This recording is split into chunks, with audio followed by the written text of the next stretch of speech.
This is the Traeger Grills Pro 575 wood pellet grill and smoker. My first thought when I fired it up was how much it feels like an outdoor oven that just happens to run on wood. The D2 direct drive lights fast, ramps up smoothly, and the temperature holds steady like a kitchen range.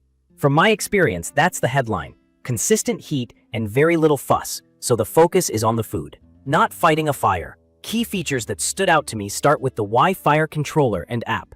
It connects over 2.4 GHz Wi-Fi, and once I got it paired, I could watch great temps and the included meat probe from my phone.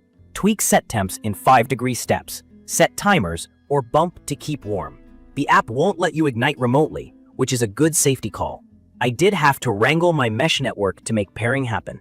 So if your router blends 2.4 and 5 GHz on one SSID, you might need a guest network or a temporary tweak. After that, it's been reliable and quick to update. The other big upgrade here is how Traeger moves air and pellets. The brushless DC motor meters fuel smoothly, and the variable speed fan ties it together. When I opened the lid to flip burgers, Turbo Temp pushed extra air and pellets to recover heat fast. That responsiveness shows up in day-to-day cooking where you're checking food often. At low temps for ribs or pork shoulder, the PID controller keeps things locked in. My graph logs sit within about 5 to 10 degrees Fahrenheit of the set point, which is exactly what I want on long cooks. Cooking space is listed at 575 square inches across 2 racks. Real talk, I can fit roughly 20 quarter-pound burgers across both racks without crowding, or a couple of pork butts and a chicken with room to breathe. It's perfect for a family dinner and a few friends. The porcelain grates release well and clean easily, though they don't hold as much heat as cast iron. So on high-heat cooks, you get more even browning than dramatic grill marks unless you add a cast iron skillet or aftermarket grill grates. On flavor, pellet smoke is cleaner and milder than a stick burner. In my opinion, the Pro 575 leans toward light blue smoke that works great for poultry and pork. Brisket comes out juicy and balanced, but not heavy with smoke.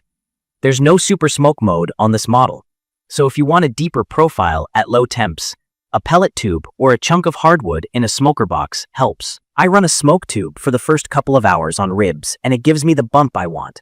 High heat performance tops out at 500 degrees Fahrenheit. That's plenty for chicken skin, salmon, and roasted veggies. For steak, I get better sear results by preheating a cast iron pan or dropping in sear panels.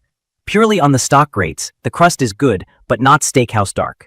If you're chasing ripping hot, direct flame sear, this isn't built for that. It's a convection-first design with a drip tray over the fire pot, so you're cooking with hot air and great contact, not flame licking the meat. The quality feels solid. The powder-coated steel barrel and sawhorse chassis make it stable, and the big wheels roll well across pavers and grass. At 124 pounds, it's sturdy enough that wind doesn't rattle it, but still manageable to reposition. The hopper holds 18 pounds of pellets, which is slightly annoying because bags are usually 20 pounds. The rear cleanout door is handy for swaps and storage. Keeping pellets dry is the difference between easy days and headaches, so I store them in sealed bins and empty the hopper if I'm done for a while. The motor can reverse and fight small bridges, but wet pellets can turn to concrete in the auger of any pellet grill, and that's a teardown you don't want. The chimney on the right creates a cross-flow draft. The cap adjustment matters more than I expected. A thumb's width gap has been the sweet spot for me. Open enough to keep smoke clean, closed enough to hold heat. If you crank it down too far, the smoke gets dirty and can leave soot on food. That simple tweak made ribs and chicken taste cleaner. Cold weather exposed the one design trade-off I noticed most: the single wall barrel.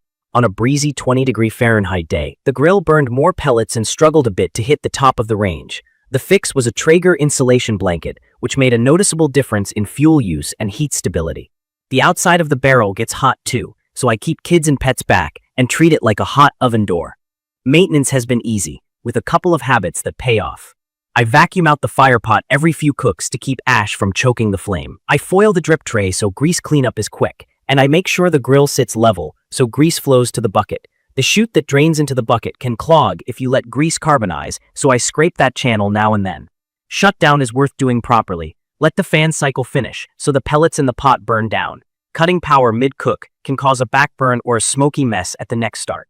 I've had no failure so far. The igniter lights fast, and the temp probe reads close to my ThermoWorks pens, with a small offset I calibrated in the controller. I've seen others mention RTD probe and hot rod wear over the years, and those are replaceable. Traeger support has a good track record and a 3-year warranty, which gives me more confidence if something goes sideways. From my experience, this grill shines when you want consistent results with minimal tinkering.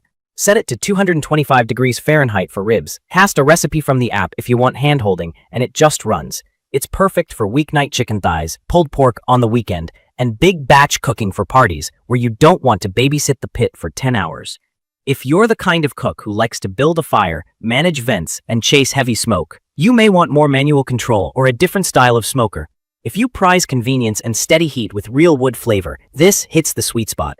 I'd recommend this for anyone who values the app experience, wants reliable low and slow performance, and plans to cook year-round with the option to upgrade accessories.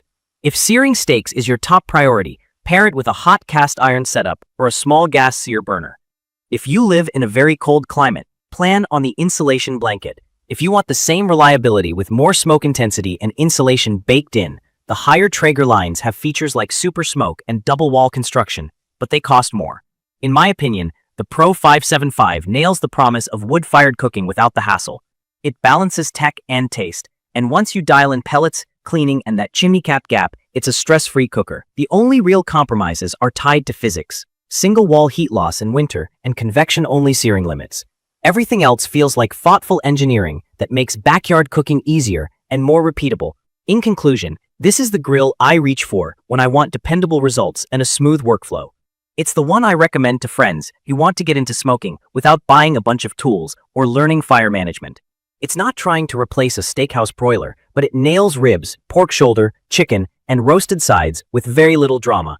And the app support is the best I've used on a pellet grill. I'll leave the details about the Traeger Grills Pro 575 wood pellet grill and smoker in the comments for you to check out. See you in the next video.